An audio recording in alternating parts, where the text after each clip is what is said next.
तो वेलकम है गाइस, दोस्तों नमस्कार आप सभी का। इस वीडियो में हम लोग बात करने वाले हैं इकोनॉमिक्स फर्स्ट सेमेस्टर का कोर पेपर 1। तो देखिए, आप लोग बीए स्टार्टिंग किए हैं और स्टार्टिंग किए मतलब कि अभी आपको सेमेस्टर 6 तक का सफ़र करना है।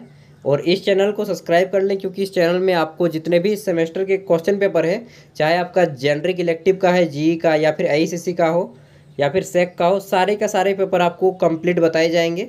तो सब्सक्राइब कर लें, सबसे पहली चीज़ तो ये होगी। अब आइए बात करते हैं। तो इकोनॉमिक्स का कोर पेपर 1 यह आपका 19-22 सेशन का जो है एक पेपर है, और इसी टाइप का आपको भी अपने एग्जाम में देखने को मिलेंगे। फुल मार्क्स 80 होता है, किसी किसी में 70 होता है, किसी में 100। यूनिवर्सिटी चाहे आपका भारत का कोई भी यूनिवर्सिटी हो, सभी में काम देगा। क्वेश्चन पेपर यही होना चाहिए, बस शर्त एक है कि आपका सब्जेक्ट यही होना चाहिए, इकोनॉमिक्स होना चाहिए। ठीक है, अब आइए देखते हैं। इस पेपर में कुल आपके 8 प्रश्न हैं और आंसर यानी 4 क्वेश्चन, क्वेश्चन 1 इज कंपलसरी। प्रत्येक प्रश्न आपका 20 मार्क्स का है, जिसमें क्वेश्चन नंबर 1 आपका कंपलसरी है। ठीक है, तो आइए शुरू करते हैं। क्वेश्चन 1 आपका जो है 2 भागों में बटा हुआ है कंपलसरी के साथ साथ। ग्रुप ए में आपके ऑब्जेक्टिव टाइप को क्वेश्चन देखने को मिलेंगे, और 1 का बी में आपको 5 अंकों के 2 प्रश्नों के उत्तर देने हैं। आइए देखते जाइएगा, सारा कुछ समझते जाइएगा। तो पहला है आपका, सीमांत उपयोगिता सिद्धांत किसने दिया? Who was given the theory of marginal utility? पहला ऑप्शन है आपका एडम स्मिथ, दूसरा है अल्फ्रेड मार्शल, तीसरा है डेविड रिकार्डो, और चौथा है जे एम केन्स। तो 4 में से कौन सा ऑप्शन सही होगा? मैं आंसर नहीं बताऊंगा, मैं केवल क्वेश्चन का बता दूंगा। आंसर आपको स्वयं गूगल करना है या फिर आपको बुक से फाइंड कर लेना है।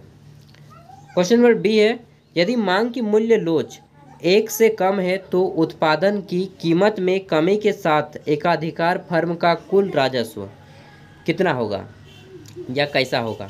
If the price elasticity of demand is less than 1, then with decrease in the price of a product the total revenue of a monopoly firm will be increases decreases, मतलब कि बढ़ेगा, कम होगा, या निर्धारित नहीं हो जाएगा, या शून्य हो जाएगा। तो क्या होगा वो चीज़ आपको लिखना है।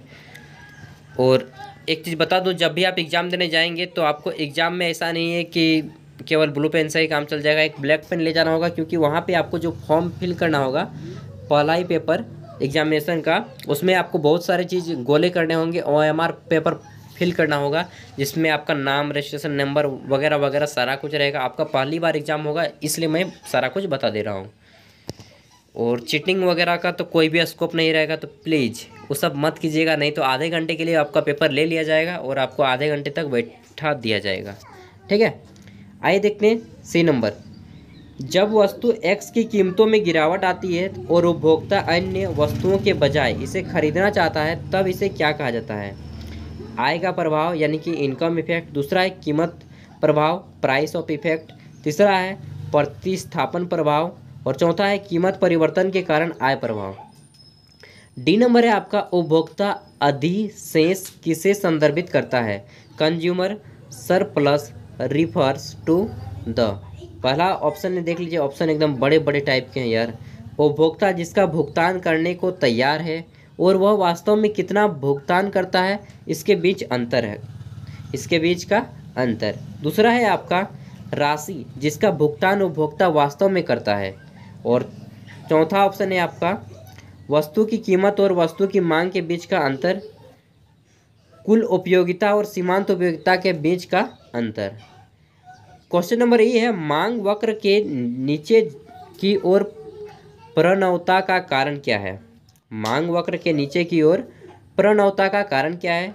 The reason of behind downfall या downward scope of demand curve is. तो पहला ऑप्शन है आपका लॉ ऑफ वेरिएबल प्रोपोर्शन यानी कि परिवर्तनशील अनुपात का नियम, दूसरा है ह्रास सीमांत उपयोगिता का नियम, law of diminishing marginal utility, और तीसरा है ह्रास मान सीमांत प्रतिफल का नियम, और चौथा है पैमाने का प्रतिफल का नियम।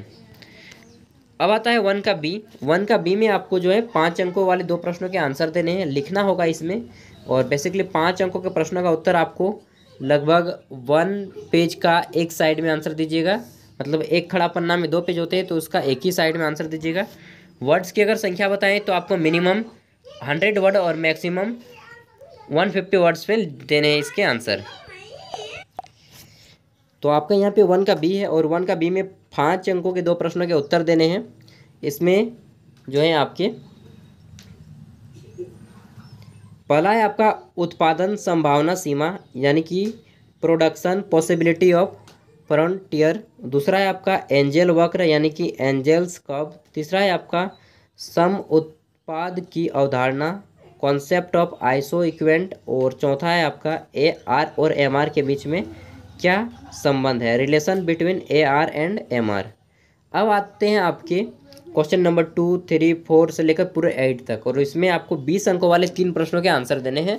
20 अंकों वाले 3 प्रश्नों के आंसर, और 20 अंकों वाले क्वेश्चन का आंसर आपको मिनिमम 300 वर्ड्स एंड मैक्सिमम आप 500 वर्ड्स तक लिख पाएंगे। उससे ज़्यादा लिखिएगा तो फिर आपका समय नहीं बचेगा एग्जाम में।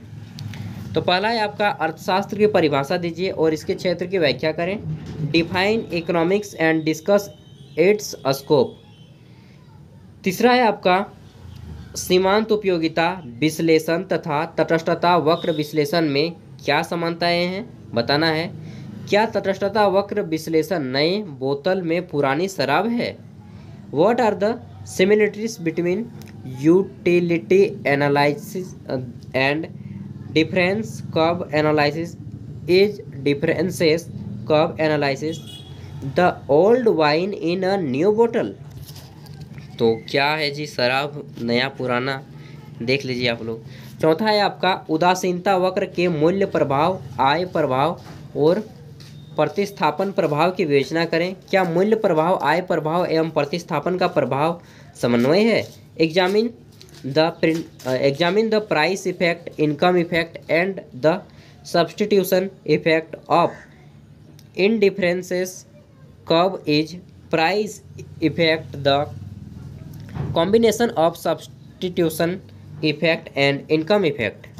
तो इतने लंबे लंबे क्वेश्चन है ना कि मुझे तो समझ में ही नहीं आ रहा है क्या बोलना है। बेसिकली मेरा पॉलिटिकल साइंस ऑनर्स था तो ये सब चीज़ें मैं उतना नहीं पढ़ा। 5 है आपका उत्पादन फलन क्या है, अल्पकालीन और दीर्घकालीन उत्पादन फलन में क्या अंतर है। What is production function, what are the difference between short term and long term production function.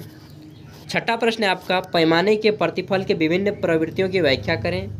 Explain the different tendencies of return to scale. And सातवां प्रश्न है आपका कोब डगलस उत्पादन फलन का विश्लेषण करें, इसकी कौन कौन से सीमाएं हैं, सीमाओं को भी बताएं। Analyze the Cobb Douglas production function, what are its limitation. And last question है आपका 20 अंकों वाले जितने भी आपको अच्छे लगे उनमें से केवल 3 को ही चुन के लिखना है, ठीक ना, सभी नहीं लिख दीजिएगा। 8वां प्रश्न है लागत की अवधारणा से आप क्या समझते हैं। सीमांत लागत और औसत लागत के बीच संबंध की व्याख्या करें।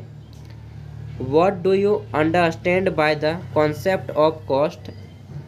Explain the relationship between marginal cost and average cost. तो ये था आपका बीए सेमेस्टर 1 में इकोनॉमिक्स ऑनर्स का क्वेश्चन पेपर, कोर पेपर 1, ठीक है। अगर आपको किसी भी अदर सब्जेक्ट का प्रीवियस ईयर क्वेश्चन पेपर चाहिए तो फिर से बता रहा हूँ आपको इस चैनल में मिल जाएगा। बस प्ले लिस्ट में प्रीवियस ईयर क्वेश्चन पेपर वाले सेक्शन में जाना है। साथ ही अगर आपका कोई दोस्त जरूर ही ग्रेजुएशन कर रहा होगा उन तक भी वीडियो को शेयर कीजिएगा ताकि उन्हें भी क्वेश्चन पेपर मिल पाए एंड एक अनुमान लगा पाए मोटा मोटा कि मेरे एग्जाम में इस टाइप के क्वेश्चन आएंगे, बिल्कुल आएंगे, इसी टाइप के क्वेश्चन आएंगे। तो अच्छे से आप लोग मार्क्स लाइएगा एंड बेस्ट ऑफ लक, अच्छे से एग्जाम दीजिए।